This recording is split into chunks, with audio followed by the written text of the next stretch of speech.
สบายดีทุกคนยินดีต้อนรับทุกคนเข้าสู่ซองมารีวีโซแชนแนลและมือนี้พบกับนี่แท้แดงมือนี้เนาะพวกเราจะมาเฮ็ดคลิป Ask Me 1 2 3มือที่พวกเราจะมา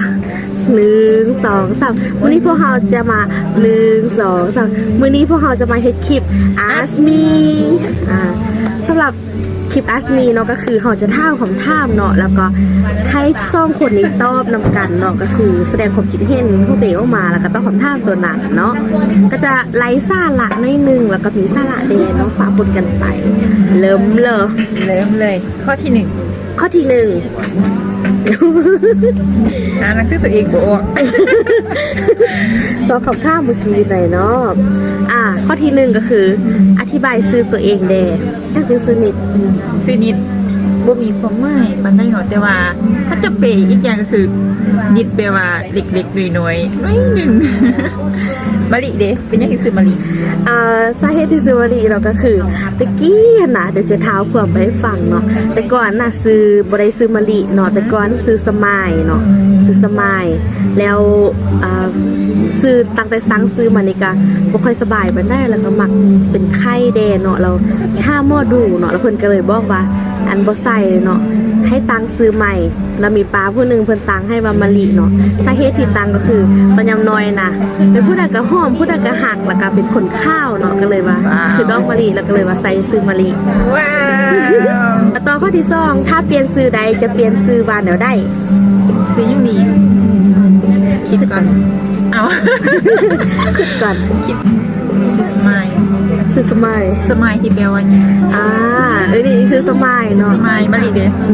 อยากใส่ซื้อว่าดาวิก็ซะได้ดาวิเป็นยังไหวแน่นาวิบ่ไหวแน่นาวิไหวแน่นาวิหน้าเราไหวแน่นาวิอันจะซื้ออุ๊ยรางวัลอันที่จะซื้อถ้าจะซื้ออยากซื้อโรสเนาะถ้าเสือเป็นยังล่ะมันเป็นว่าดอกกุหลาบเนาะเราแต่ก่อนท่านเองเบิ่งนั่งไททานิกเนาะเรานางเอกผู้งามนางเอกซิลโรสหรือว่าจูเลียตกระไดว่าซะได้ก็หน้าบ่ฮั่นเลยไปทำท่าใบสำหรับคำท่าลิซ่าแมนท่าว่าคิดว่าตัวเองเกิดมาเห็นยังคิดว่าตัวเองเกิดมาเห็นยังเกิดมาเพื่อกินสีน้ำเกิดมาเพื่อกินสีน้ำเป็นสมองมาลีนี่คิดว่าเกิดมาบอทูบีว่าซะได้โมแมนเนาะมาลีคิดว่าเกิดมาแล้วก็ใช้ชีวิตให้มันมีความสุขแล้วก็ได้เห็นในสิ่งที่ตัวเองอยากเห็นอันนี้เกิดมาเพื่อสิ่งนี้เนาะก็คือ YouTube ไปคำถามต่อไปข้อที่4ข้อที่4กินกับนอนจะเลือกยัง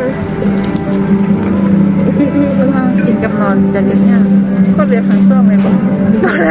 เป็นยังจืดเลยทั้งสองเขาแบบกินแล้วไปนอนสำหรับนางมาลีกินเพราะว่านอนดึกแล้วก็ค่อยได้นอนเรื่องกินเป็นไงจ้ามากินกันแล้วทุกคนคำถามต่อไป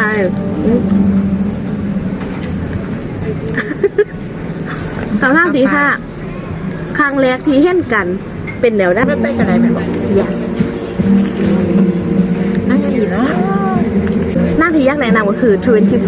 21อันเป็นนั่งเกี่ยวกับยังเราเกี่ยวกับความหักเนาะข้องรุ่นอากับรุ่นน้องมาสนะเป็นร่างเกาหลี25 21เนาะก็คือแบบมันฟินแห้งกันล่ะแล้วฮูบอที่มาข้องหน้ามานี่เป็นไพ่เนาะพิมพ์แต่ที่ตัดเราก็เลยตัดนำลาวตัวอินกับนั่งแห้งนะตาไปซอกเบิ้งเด้อทุกคนมวนเคยเบิ้งแต่อันข้าเจ้าเขียนเป็นบทความลงช่องอายุเฟซเนาะแต่ผมเคยเบิ้งคุณยายผมดีที่สุดในโลกมาไปเบิ้งไหนเด้อคำถามที่8คือหมักยั่งในตัวเองหมักยั่งในตัวเองมักยังในตัวเองวะคือมักเวลาที่ตัวเองเจอปัญหาเนาะเราโบยานบางทีจะประสึกนะไล่วัวโบยานความลมเดียวสินะเขาลมเขาสามารถขึ้นมาใดทุกครั้งนั่นแหละคือสิ่งที่มักในตัวเองว้าวดีสาระส่งเสริม สำหรับค่อยมักตัวเองก็คือมักตัวเองที่เป็นคนมักเรียนรู้แล้วก็มักหาประสบการณ์และเป็นคนกระตือรือร้นอยู่ตลอดเวลาเนาะเพราะว่าบ่ว่าจะเรียนนำผู้อื่นเรียนนำให้ก็ได้บ่เป็นรุ่นน้องรุ่นเอื้อยทุกอย่างเรียนหมดแล้วก็เก็บสิ่งที่ดีเป็นบทเรียนบ่ว่าจะเป็นเรื่องดีเรื่องบ่ดีก็เป็นบทเรียนทุกอย่างแล้วก็มักไปสร้างประสบการณ์ใหม่ๆเฮ้คำถามที่เก่าแพทย์ในปีนี้ที่ยังบ่ได้เฮ็ด ก็คือแค่นั้นก็คือตั้งใจจะพาพวกนี้ไปกินโรงเรียนแต่ว่าจนจะหมดปีละยังบ่มีโอกาสได้พาพวกนี้ไปกินเลย อ๋อแต่ว่าเดี๋ยวนี้รถไฟก็มีแล้วเนาะก็ค่อนข้างจะเที่ยวสบายนิดนึงก็ถ้ามีโอกาสเนาะไปเที่ยวเพราะการเที่ยวนี่ดีที่สุดเลยสำหรับใครเราแพทย์ที่ยังบริเหตุก็คือการไปเที่ยวเมืองงอยเนาะไปเมืองงอยกับแม่น้องเที่ยวอันไปท่าสมนางหน่อยจะไปตั้งแคมป์ฮันแล้วก็ไปภูขุนสตรอเบอรี่ซาลาคำภูขุนขึ้นไปตั้งแต่ปี2020เนาะ2019เข้า2020แต่ก็ยังบ่ได้ไปจ้างบ้านแต่ว่าปีนี้ต้องได้ไปได้1ออกที่10มีภาพเป็นไอดอลบ่มีภาพเป็นไอดอลนี้บ่จะเป็นต้องเป็นนักแสดงนักร้องหรือผู้ที่มีชื่อเสียงโด่งดังอย่างไรแต่ว่ามันจะเป็นคนอ้อมข้างบ่หรือว่าประมาณนี้ไอดอลแม่พอว้าวเป็นยังถึงไหมพอ พอดีว่าเว็บจะมีถูกมาเลย ว้าวน่าหักจัง พอคือไม่ว่าเขาเป็นคนที่เก่งเก่ง นะคะโทรศัพท์ เวลาที่เว็บจิกบันห้าสามารถลมเดียวสามารถลุกขึ้นมาได้ ว้าวเมื่อกี้เนาะนิดว่าไอดอลนิดแม่นพอนิดเนาะเพราะว่าเวลาเพิ่นเจอปัญหาแล้วเวลาเพิ่นล้มแล้วเพิ่นลุกขึ้นสู้เนาะซึ่งว่านี่เป็นเรื่องที่ดีได้เนาะเวลาเฮาล้มเฮาต้องลุกขึ้นสู้เพราะว่าชีวิตเฮาต้อง the life must go on เนาะชีวิตต้องเดินหน้านะ